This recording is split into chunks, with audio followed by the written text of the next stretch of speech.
Hello everyone, hereby I would like to share about management of trapped trailing haptic. Have you ever encountered trapped haptic during eye loading?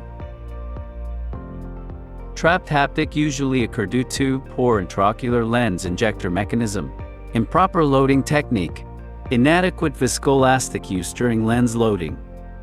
It happens when the intraocular lens haptic is trapped in between the cartridge and the plunger. If poorly managed, it may result in Descemet's tear, endothelial touch, damage to intraocular lens like haptic amputation, haptic shortening, loss of haptic memory, decentralization of intraocular lens exchange, and even PC rent. Most surgeon would instinctively yank the haptic out, which frequently results in torn haptic. Yusuf et al. Reported 36 cases of incarcerations out of their consecutive 1,420 phacoemulsification surgeries in year 2014 to 2017. 11 cases were yanked out and 100% of them had tears in the trap part, and intraocular lens exchange had to be carried out. However, in 25 cases, haptic was recovered with envy or a knife and released successfully.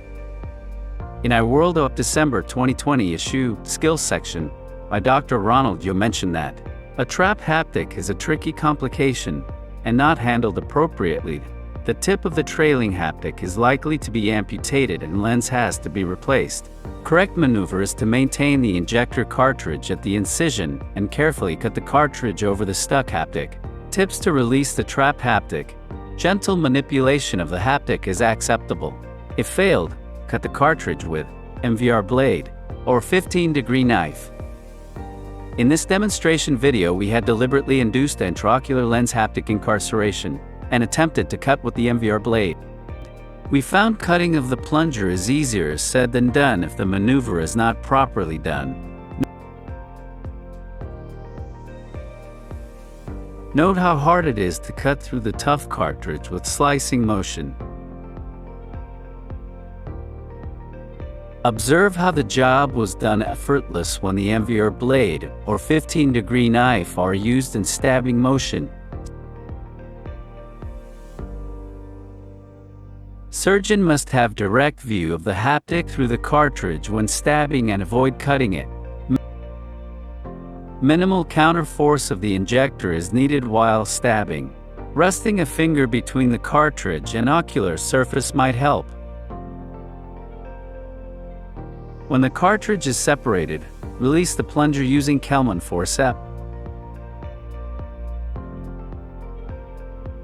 In real eye, do pay attention to the anterior chamber depth while doing it.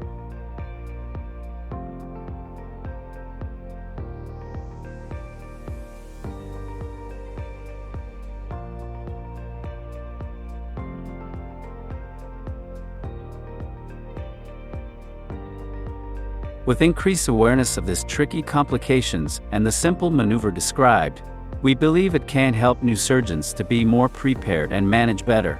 It definitely will save more time and cost resulting from aisle exchange. It also reduces the ocular trauma and patient agony due to the unnecessary manipulation.